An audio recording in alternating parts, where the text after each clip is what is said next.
Hoy vemos en las Escrituras varios hombres que fueron marcados por las Escrituras. Hay muchos hombres donde vemos la opinión que tenía Dios de ellos. Y eso nos lleva a pensar, a anhelar que Dios tenga una buena opinión de nosotros. Por ejemplo, Enoc dice que caminó con Dios. Enoc caminó con Dios. Años después, su bisnieto, que fue Noé, también dice la palabra que Noé caminó con Dios. Son los dos únicos personajes de la Biblia que dice las Escrituras que caminaron con Dios. Pero también dice la Biblia sobre Abraham. Dice que Abraham fue amigo de Dios.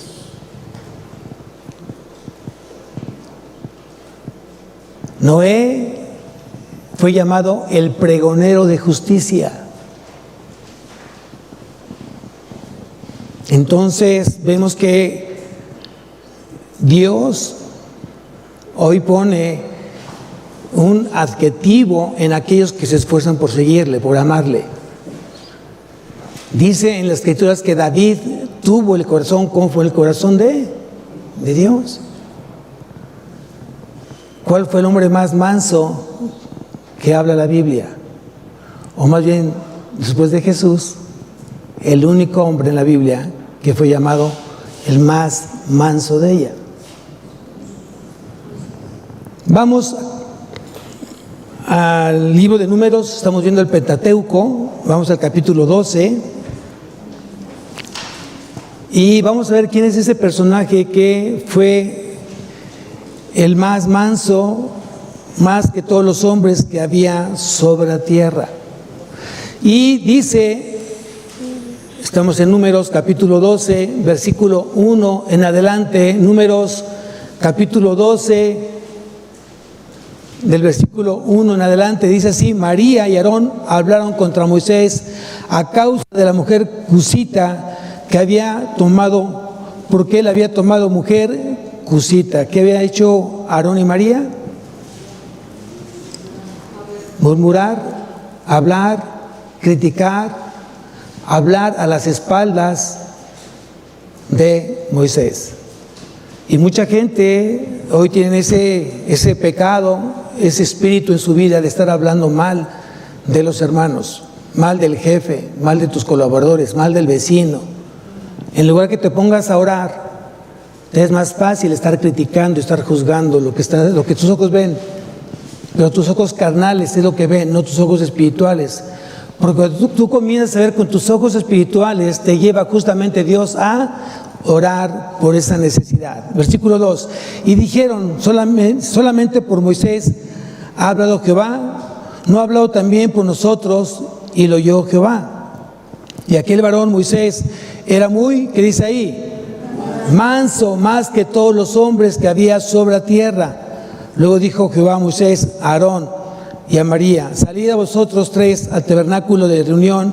Y salieron ellos tres. Entonces Jehová descendió en la columna de la nube y se puso a la puerta del tabernáculo y llamó a Aarón y a María, y salieron ambos. Y él les dijo: oíd ahora mis palabras. Cuando haya entre vosotros profeta de Jehová, le apareceré en visión, en sueños, hablaré con él. No así como me hicieron Moisés, que es fiel en toda mi casa.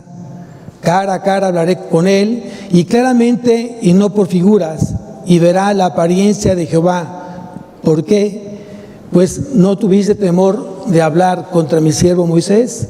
Entonces la ira de Dios se encendió contra ellos y se fue. Y la nube se apartó del tabernáculo. He aquí que María estaba leprosa como la nieve. Y miró a Aarón a María, he aquí estaba leprosa. ¿Qué quiere decir esto? Que Dios no puede ser burlado. Dios no puede ser burlado. Ten mucho cuidado con a quién criticas y a quién juzgas. Qué triste que la misma familia, tu misma familia, nuestra propia familia, muchas veces nos critica y nos juzga.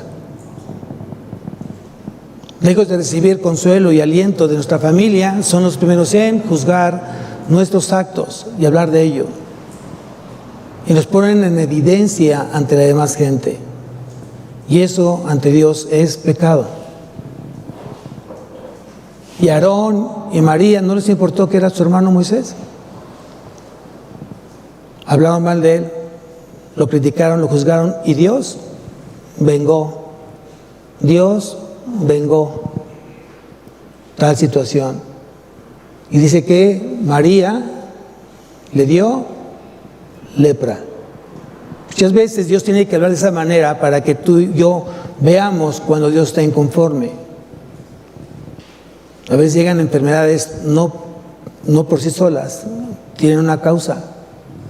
Y a veces justamente es porque llevamos una vida de pecado, una vida de una falta de santidad, una falta de obediencia, una falta de compromiso con Dios.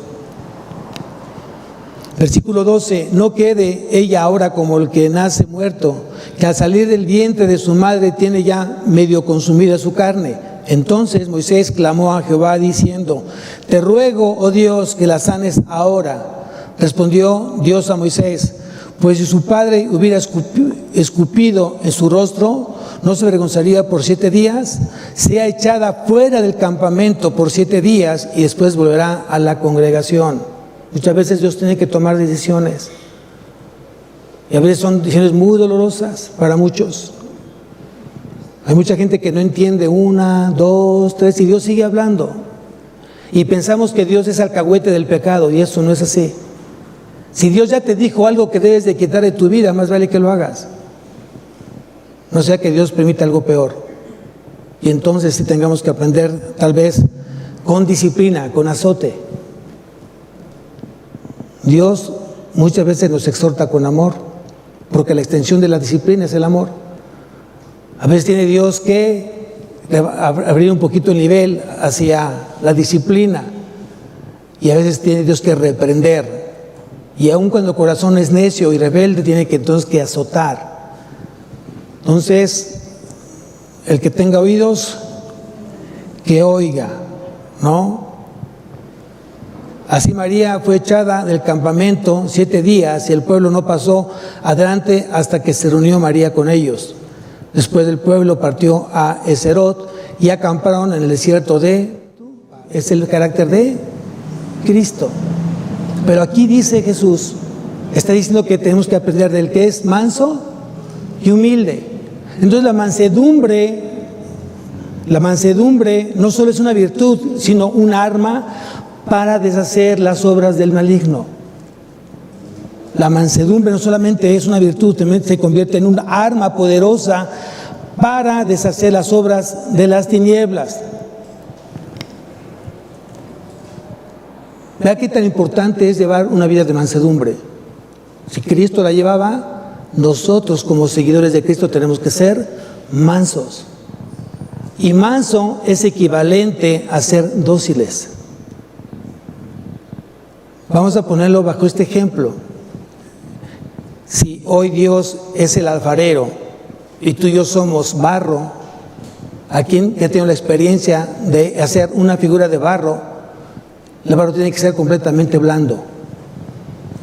Y cuando es blando, porque tiene suficientemente agua, es muy fácil poderlo moldear.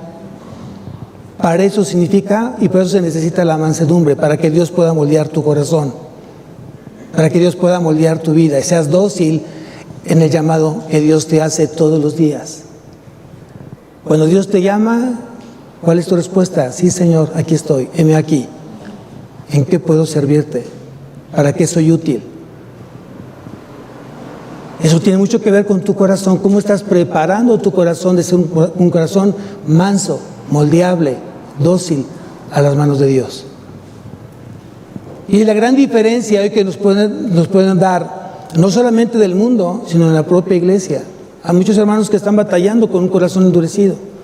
¿Por qué? Porque siguen en pecado y siguen de dejar su vida del mundo. Y no es garantía que tú vengas los domingos, no es garantía que tú eres todos los días, no es garantía el que tú lees la palabra, si no te esfuerzas por parecerte cada día más a Cristo.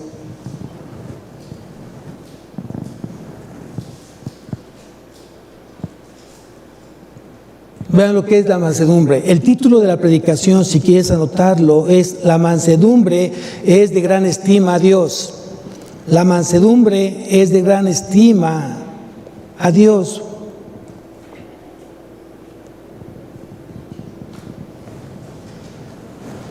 ¿Cómo se revelaba Dios a Abraham? Por sueños. ¿Cómo se revelaba Dios a José? Por sueños. Y lo que me sorprende, si estamos a números,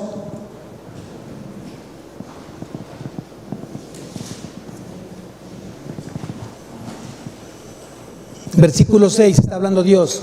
Y Él les dijo: oíd ahora mis palabras. Cuando haya entre vosotros profeta de Jehová, le apareceré en visión, en sueños hablaré con él, no así a mi siervo Moisés. ¿Quién está hablando? ¿Quién está hablando? El Señor está hablando. Que dice que entonces Moisés era de gran estima para Dios por ser manso. Por ser manso. Cara a cara hablaré con él, y claramente y no por figuras, y verá la apariencia de Jehová. Y aquí es muy importante lo que dice la palabra, lo que dice la Biblia justamente de Moisés. No solamente Dios lo tiene en buena estima. Si tú me acompañas a Salmo 103, Salmo 103,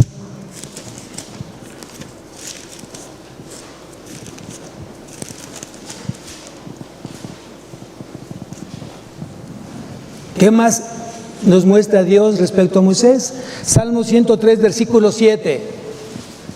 Salmo 103, versículo 7 dice: sus caminos notificó a Moisés, su voluntad notificó a Moisés. ¿Qué quiere decir? Que tenía una gran intimidad con Moisés. Dios le decía, Dios le declaraba, Dios le hacía saber justamente lo que iba a hacer Dios. Y eso solamente es cuando tú tienes una intimidad, cuando tienes una cercanía, cuando estás vinculado todos los días a través de la palabra con Dios. Y eso impactó mi vida. Ahora bien, dice que Dios se mostró cara a cara con Moisés, ¿cierto? Eso fue lo que leímos, ¿sí? La Biblia no tiene contradicciones, porque si tú me acompañas, seguramente pensaste, vamos al Evangelio de Juan, capítulo 1, Evangelio de Juan, capítulo 1,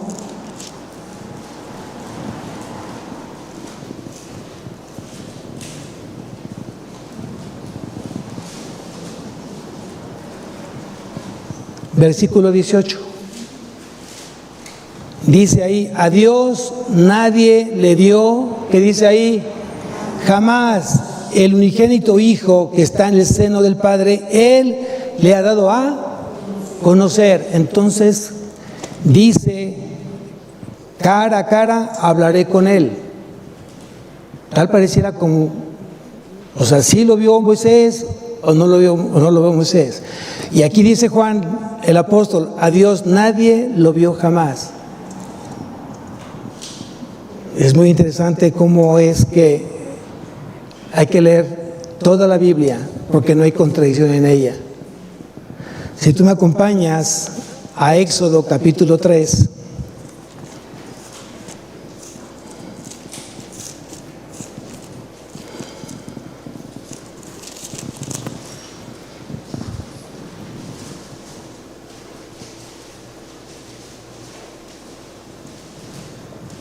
capítulo 3, versículo 2. Y dice: y se le apareció el ángel de Jehová en una llama de fuego, en medio de una zarza, y él miró y vio que la zarza ardía en fuego, y la zarza no se consumía. ¿Quién estaba mirando a Moisés? ¿Y a quién miró Moisés? ¿A quién miró? A Dios. Pero en la segunda persona de la Trinidad, a Cristo preencarnado. A Cristo preencarnado. ¿A quién vio entonces? A Cristo. ¿Quién nos ha dado a conocer al Padre? Su Hijo.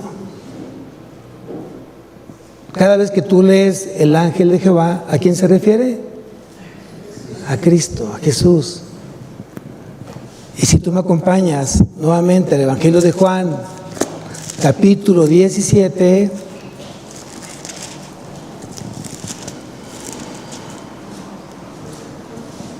Evangelio de Juan, capítulo 17, versículo 20,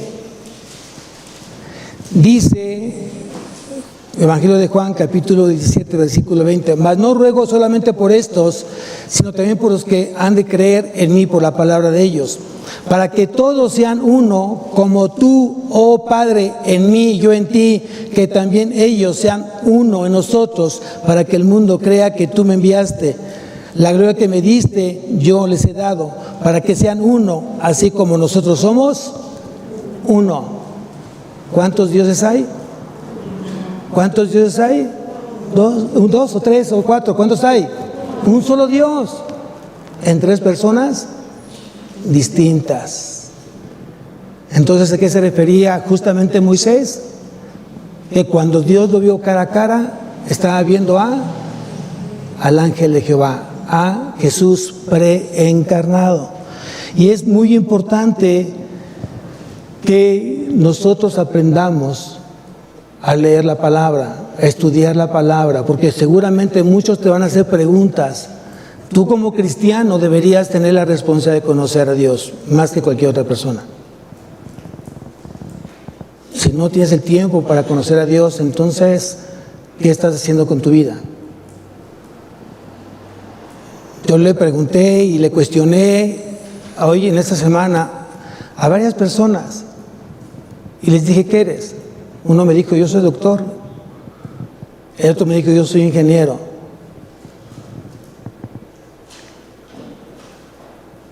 Yo soy administrador de empresas. ¿Y cómo llegaste a hacerlo? ¿Cómo llegaste a hacerlo? Poniendo tus ojos en ese título. Y fuera lo que fuera, tú no quitaste esos ojos en ese título hasta que tú lo lograste.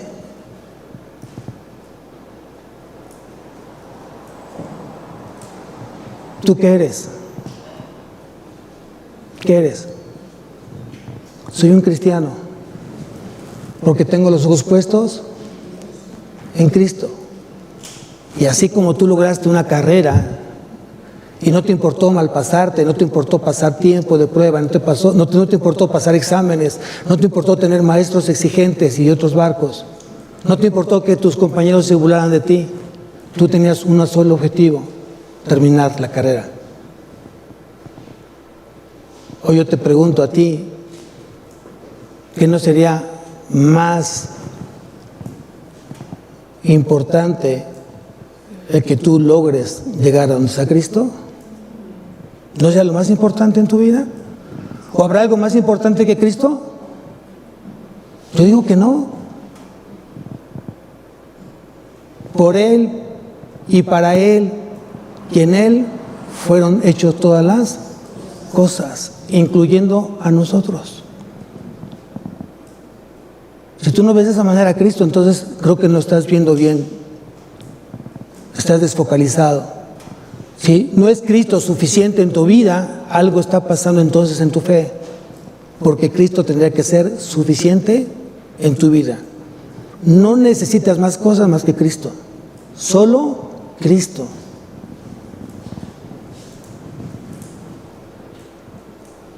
Quiero que notes la palabra mansedumbre. ¿Qué significa la palabra mansedumbre? Es importante para que nos quede aún más claro.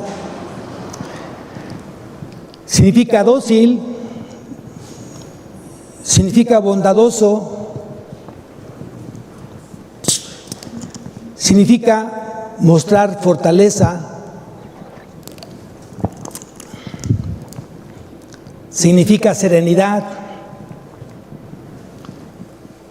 significa apacible, significa dominio propio, significa carácter.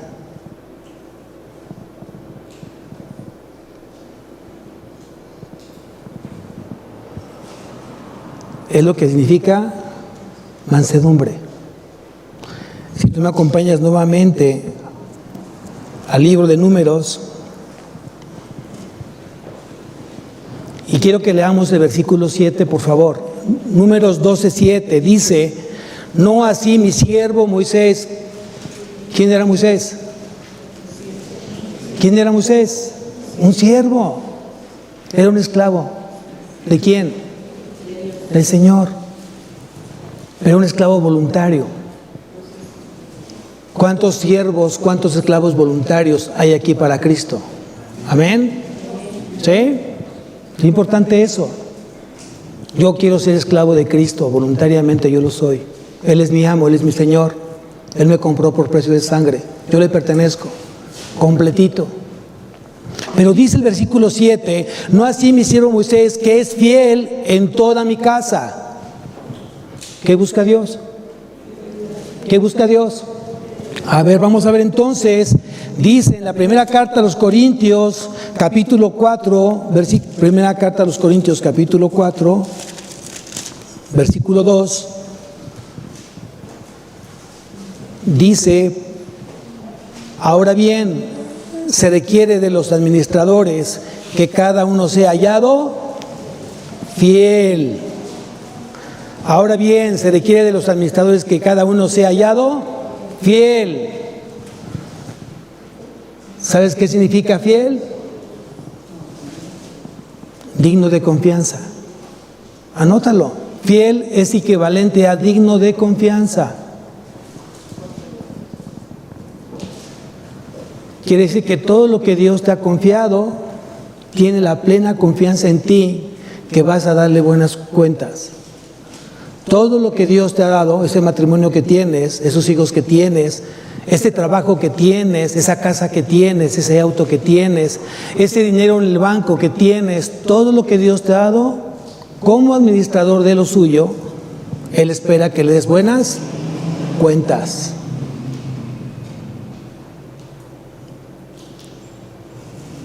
¿Quién se está esforzando por eso? ¿Quién se está esmerando por dar buenas cuentas a Dios? Porque en algún momento vamos a dar buenas cuentas. Vamos a tener que comparecer ante el tribunal de Cristo. Todos. Y no hay ningún trabajo pobre o inferior. Todo lo que sea para Dios, todo. Desde el que hace el que tiene un trabajo tal vez de limpieza, hasta aquel que es director o dueño de una empresa, para Dios es el mismo. Y está demandando en ambos fidelidad, que sean dignos de confianza. Entonces quiere decir que Moisés era un hombre de fe.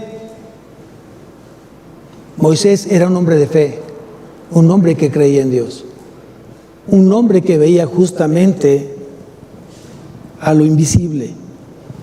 Así lo dicen las Escrituras. Él veía lo invisible. Vamos a Hebreos, capítulo 11.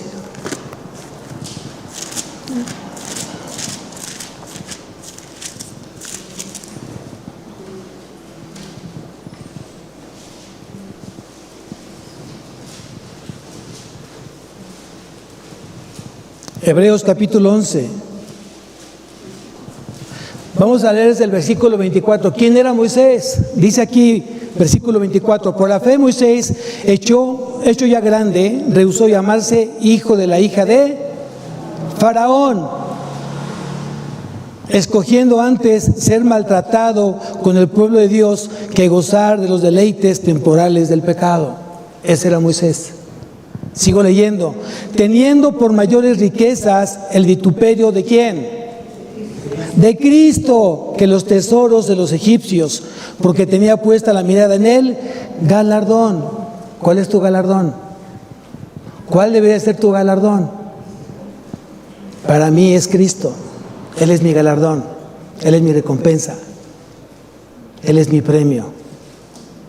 ¿Cuál es el tuyo? Versículo 27, por la fe dejó a Egipto, no temiendo la ira del rey, porque se sostuvo como viendo al invisible. Entonces quiere decir que era un hombre de fe, un hombre fiel. No tan solo era manso, sino era un hombre fiel. Quiere decir que cuando él servía al Señor, lo servía con una obediencia dócil, con una obediencia genuina, verdadera. No había mentira en ello. No había una murmuración, no hablaba atrás, miraba a los ojos y lo que tenía que decir lo decía de frente. Así era Moisés. No como otros que les gusta hablar atrás de las espaldas. No tienen suficiente valor para decirlo frente a frente. Y eso nunca va a ser bueno ante los ojos de Dios.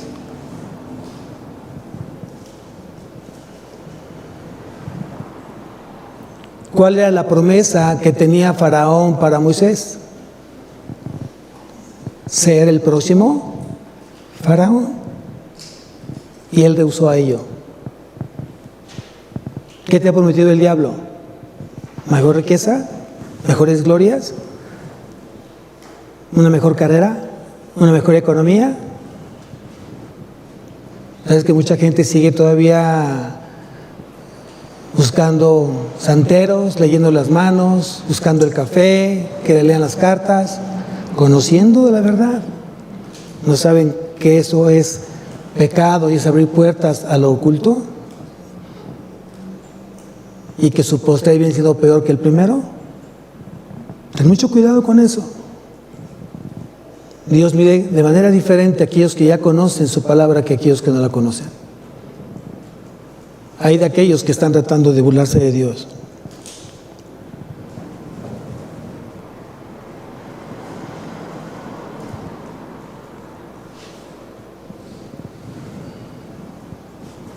Moisés supo escoger, Moisés tuvo el discernimiento de escoger lo mejor para él. Y él sabía el precio. ¿Cuántos años estuvo él en Egipto? ¿Cuántos años estuvo él en el desierto, siendo probado? ¿Cuántos años estuvo en el desierto con el pueblo de Israel? ¿Cuántos años? 40 años, 40 años, 40 años, 120 años. Y el número 40 significa prueba.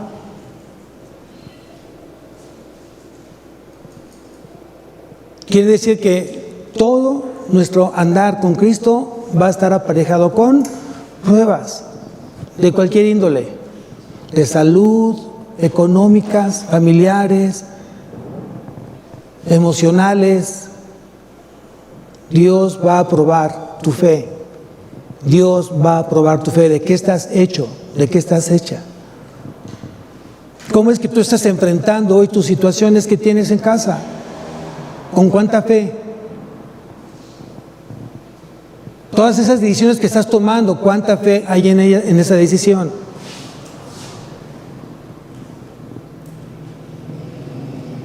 Hay mucha gente que se deja llevar por los espejitos, por el puesto, por el dinero, por las promociones, por las prestaciones, y dejan de ver justamente al invisible. Es que voy a ganar más, es que voy a tener más gente a mi cargo, es que eso curricularmente me ayuda a tener un puesto diferente. ¿Y Dios dónde está?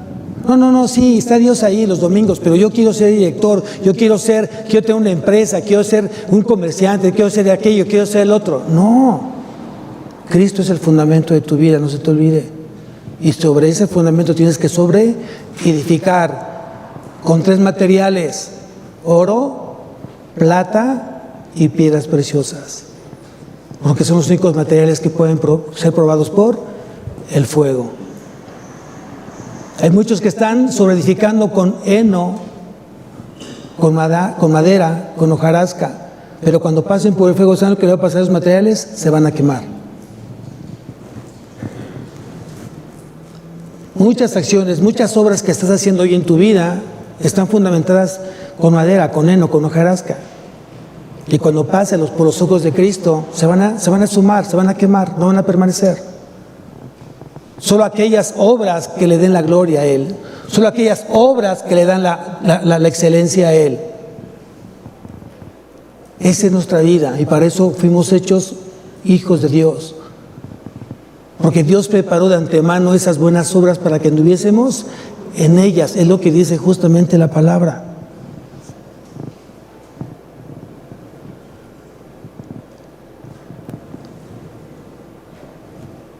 ¿Qué eligió Moisés? Eligió la opción correcta. Fue que eligió la opción correcta. Él vio el día de Cristo y se alegró, y eso es lo que le mantenía vivo. Yo pregunto, ¿dónde está Moisés? Disfrutando a Cristo, disfrutando a Cristo. Él está en el paraíso disfrutando a Cristo porque nunca dejó de mirar a Cristo. Acuérdate que ¿quién escribió el Pentateuco? ¿Quién escribió? Moisés. Y él escribió que había un plan de redención dado por Dios. Iba a venir el Redentor y justamente abrazó esa profecía Moisés de parte de Dios. Y nunca dejó de ver esa profecía. Un día va a llegar el Redentor y nos va a salvar y nos va a liberar y nos va a dar vida eterna y nos va a perdonar todos nuestros pecados.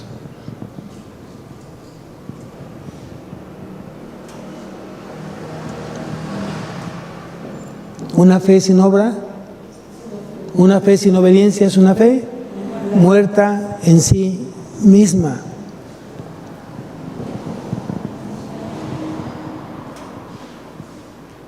Entonces hay mucha similitud entre la vida de Moisés y Cristo.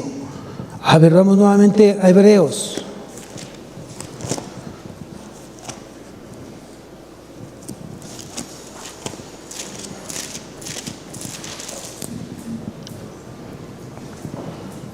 Capítulo 3. Hebreos capítulo 3 dice: por tanto, hermanos santos, participantes del llamamiento celestial, considerad al apóstol y sumo sacerdote de nuestra profesión, Cristo Jesús, el cual es fiel al que le constituyó, como también le fue Moisés en toda la casa de Dios. Porque de tanto mayor gloria que Moisés es estimado, digno cuánto tiene mayor honra que la casa que el que lo hizo. Para que toda casa es hecha por alguno, pero el que hizo todas las cosas es Dios. Y Moisés a la verdad fue fiel en toda la casa de Dios, como siervo para testimonio de lo que se iba a decir. Pero, versículo 6, pero Cristo como hijo sobre su casa, la cual casa somos nosotros. ¿Quiénes? ¿Quiénes? La iglesia. Si retenemos firmemente hasta el fin la confianza y el gloriarnos en la esperanza. ¿Cuál es tu esperanza? Cristo es tu esperanza. Él viene por su iglesia. Él viene a llevarnos en algún momento. Eso va a pasar. Y la iglesia va a ser arrebatada en las nubes con Él. Y entonces vendrán el tribunal de Cristo. Después vendrán las bodas del Cordero. Mientras aquí en la tierra va a haber una gran tribulación. 2 eventos completamente simultáneos en la tierra y en el cielo. Los que no creyeron en Cristo estarán pasando la gran tribulación. Los que creímos en Cristo estaremos en las bodas del Cordero. Amén. Jesús fue el fiel representante de Dios aquí en la tierra. Jesús fue el fiel representante de Dios. Fue fiel hasta la muerte, y muerte de cruz. Moisés fue fiel en toda la casa de Dios, sin embargo, no fue perfecto. Moisés se equivocó. Moisés se dejó llevar todavía, le entraba por ahí el enojo, la ira. ¿Y saben lo que le costó? Lo vimos hace 8 días. La instrucción fue: habla a la roca. ¿Y la roca quién era? Cristo. Ya antes Dios lo había permitido que le pegara a la roca. Y vimos la figura que significaba cuántas veces fue crucificado Cristo. ¿Cuántas veces? Una sola vez. ¿Qué hizo Moisés al golpearlo 2 veces? Que 2 veces iba a ser crucificado Cristo, y era justamente una herejía. ¿Y qué le costó? No pasar la tierra prometida. ¿Esto cómo lo puedo entender, pastor, en mis días? Que te vayas antes, que Dios te recoja antes que te sigas echando a perder, antes que sigas echando a perder tu familia, antes que sigas echando a perder tu matrimonio. Dios te puede llevar antes. Y eso, en mis 24 años he visto muchos que han partido justamente por eso. La gente que ha osado burlarse de él ya no está aquí. Y yo lo recuerdo claramente cuando vi un varón que yo decía, espero un miércoles, hay varones. Ah, sí, ¿cuándo es? Y cada miércoles decía, en las mañanas que nos veíamos, ¿cuándo es la plática de los miércoles? 8 de la noche, ya te espero. Ahí voy a estar. Y nunca llegó. Después supe que le dio un infarto. Y eso hay muchos ejemplos. La gente que osa burlarse de Dios puede adelantar simplemente su partida. Ten mucho cuidado con lo que tú hoy estás haciendo con Dios. Dios no puede ser burlado, amados. Dios no puede ser engañado.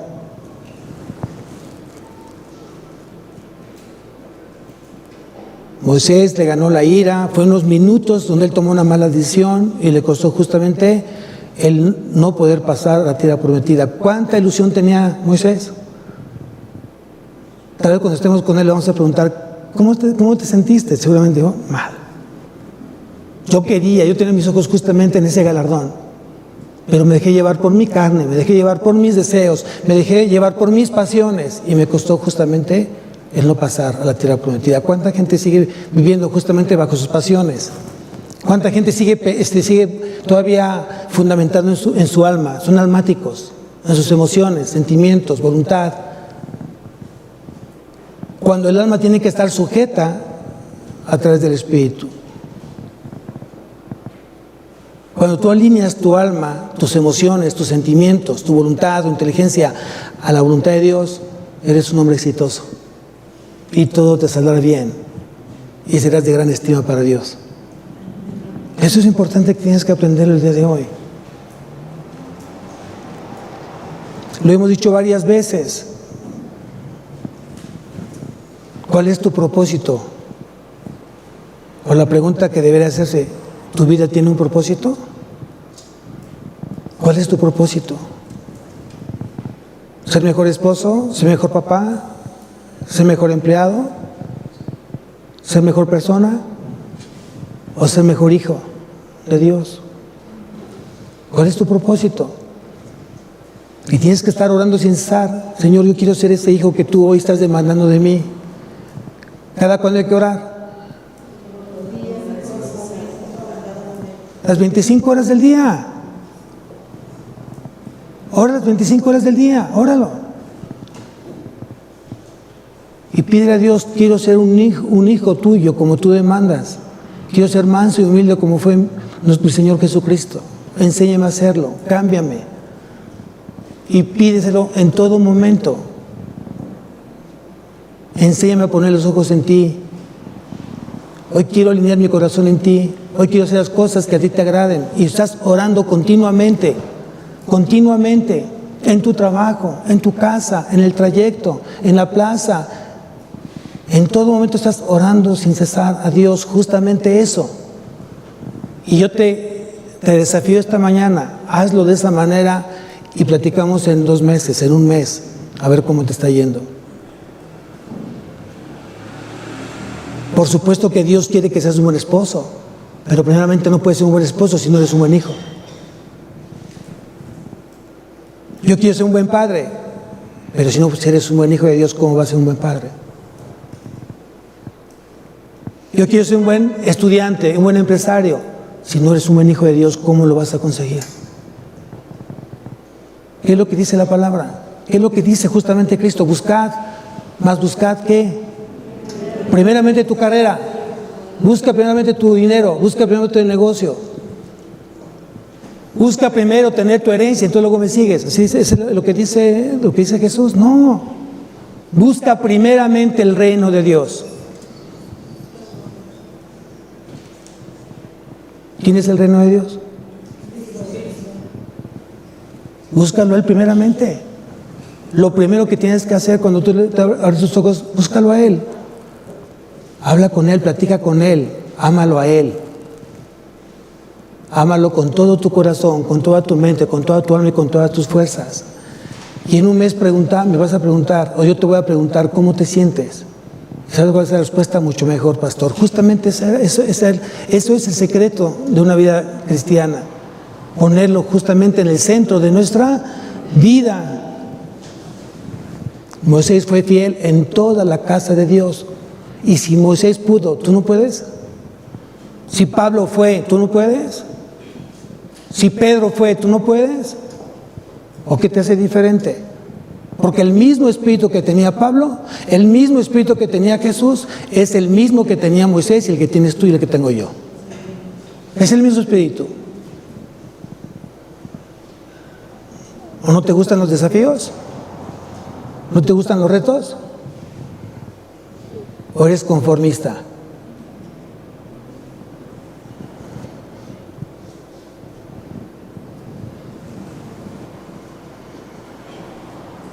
¿Quién está edificando la iglesia? ¿Quién está edificando su iglesia? ¿Quién? Jesús dijo, yo edificaré mí. ¿Sobre qué le está edificando? Sobre Él mismo. Si Él es la piedra angular, ¿qué somos nosotros? ¿Qué somos nosotros? A ver, estamos en Hebreos, vamos a la primera carta.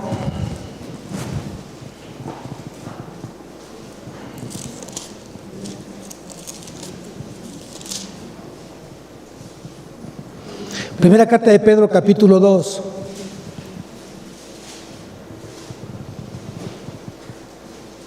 Primera carta de Pedro, capítulo 2. Versículo 4. Acercándoos a Él, piedra viva, desechada ciertamente por los hombres, mas para Dios escogida y preciosa. Vosotros también como piedras muertas. ¿Así dice? ¿Qué somos? ¿Sobre qué se está edificando la iglesia? Sobre piedras vivas. Si Él es la piedra angular viva, ¿qué somos nosotros? Piedras vivas. ¿Por qué? Porque estamos ¿qué? Alineados a Él. Hoy pertenecemos a Él. Si es la piedra angular de la iglesia y nosotros nos identificamos con Él como piedra viva, que somos piedras vivas, ser edificados como casa espiritual y sacerdocio santo. ¿Cuáles son los 3 oficios de Jesús?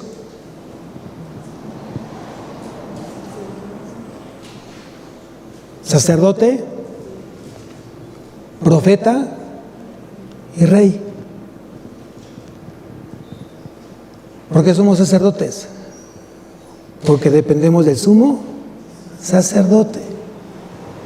¿Cuál era el trabajo del sacerdote? ¿Cuál es el trabajo de Jesús como sacerdote? A ver, vamos a la primera carta a Timoteo. Ahorita regresamos a Pedro, ponle una marca ahí.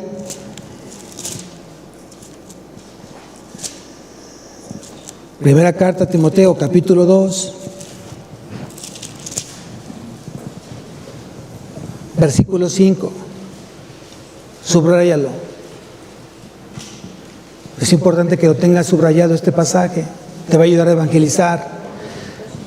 Segunda carta a Timoteo, capítulo 2, versículo 5. Porque hay un solo Dios y un solo mediador entre Dios y los hombres, Jesucristo hombre.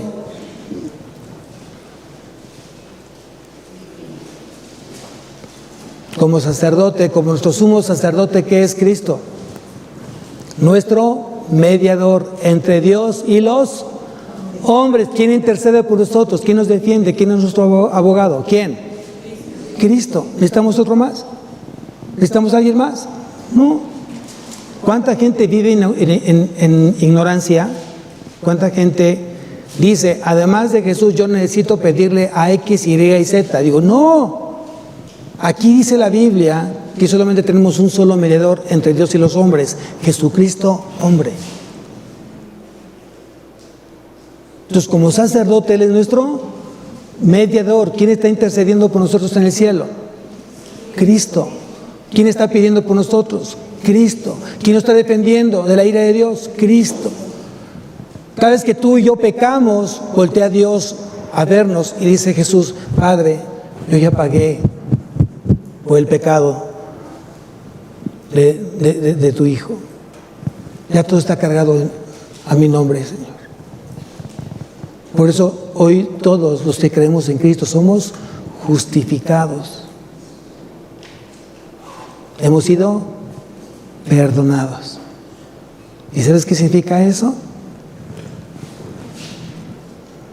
Ya no hay más condenación para los que estamos en Cristo Jesús. Hoy tenemos vida eterna y perdón de pecados. Sigo leyendo entonces, estábamos en la primera carta de Pedro, capítulo 2. Acercándose a él, piedra viva, desechada ciertamente por los hombres, mas para Dios escogida y preciosa, vosotros también, como piedras vivas, sed edificados como casa espiritual y sacerdocio santo, para ofrecer sacrificios espirituales aceptables a Dios por medio de Jesucristo.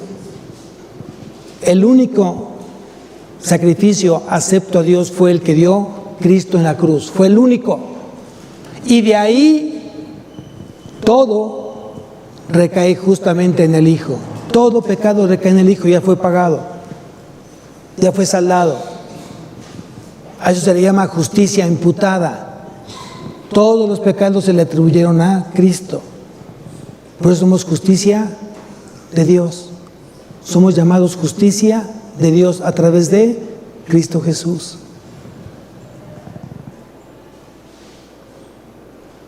Hoy que está hablando Dios en nuestra vida, sé manso, sé dócil, déjate seguir moldeando a la imagen de Cristo.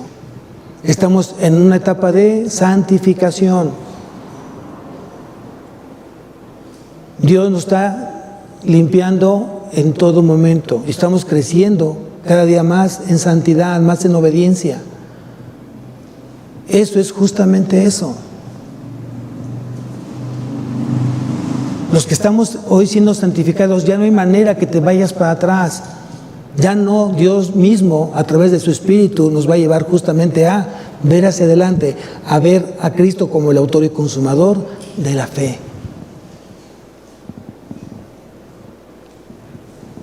Y yo te aseguro que cuando tú comiences a tener un propósito en tu vida, que sea Cristo Jesús, te aseguro que tu vida, tu matrimonio, tu familia, tu iglesia va a empezar a ser otra completamente distinta. Todo está en dónde está tu fe. ¿Cuál es el objeto de tu fe? Mi objeto se llama Cristo. ¿Cuál es el tuyo? ¿Cuál es el tuyo?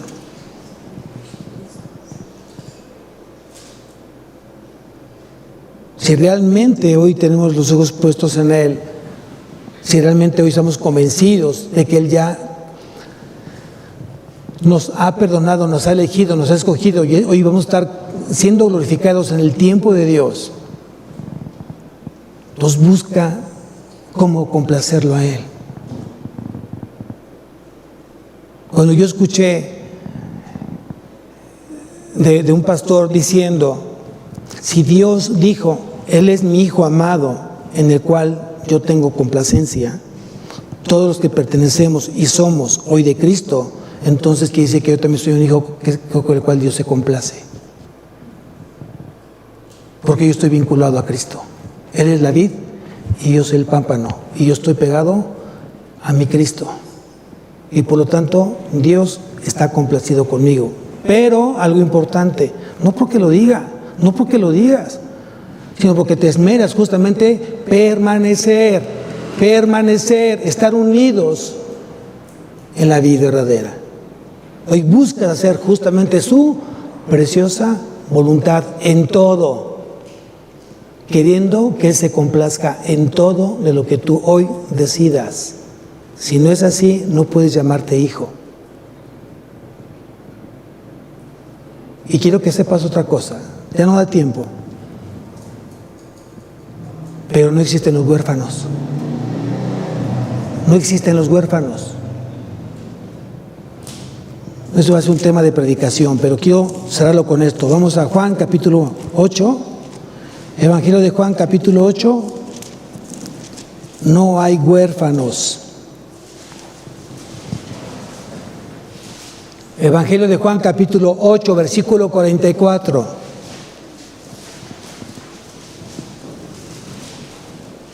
Vean lo que dice Jesús aquí. Dice: vosotros sois de vuestro padre el diablo, y los deseos de vuestro padre queréis. ¿Cuántos están haciendo los deseos del diablo? Y tú, cada vez que haces un deseo del diablo, te conviertes en el hijo del diablo. Por eso no existen los huérfanos. O eres hijo del Todopoderoso, hijo del Padre de nuestro Señor Jesucristo, o eres el hijo del diablo. Tú decídelo, tus acciones lo van a decir, porque aquí dice claramente: vosotros sois de vuestro padre el diablo, y los deseos de vuestro padre queréis hacer. ¿Qué es lo que estás haciendo el día de hoy? ¿Los deseos de Dios o los deseos del diablo? Ahí está más que claro. ¿Quién es tu padre? ¿Quién es tu padre? Entonces quiere decir que no hay huérfanos. No existen los huérfanos. Todos tienen un padre, y el mío es el Padre de nuestro Señor Jesucristo. Amén. Vamos a levantarnos, iglesia. Padre mío, Señor, te damos tantas gracias, mi Dios, por recordarnos qué tan importante es que realmente seamos hoy mansos, Señor. La mansedumbre es la gran estima que tú tienes, mi Dios, hacia el manso. Te ruego que tú nos ayudes a cultivar esta virtud, mi Dios. Enséñanos a ser mansos y humildes como tú lo eres, mi Cristo. Si Moisés lo logró, ¿por qué no poderlo lograr cada uno de nosotros? Si Moisés fue fiel en toda tu casa, ¿cómo no puedo yo lograr ser ese fiel en toda tu casa, Señor? Es cuestión de que realmente tengamos en nuestro corazón el anhelo, el deseo de hacer las cosas bien ante tus ojos. Bien, buen siervo y fiel. En lo poco fuiste fiel, en lo mucho te pondré. Entra al gozo de tu Señor. ¿Cuántos no quisiéramos escuchar justamente de tus labios, Señor, esta frase?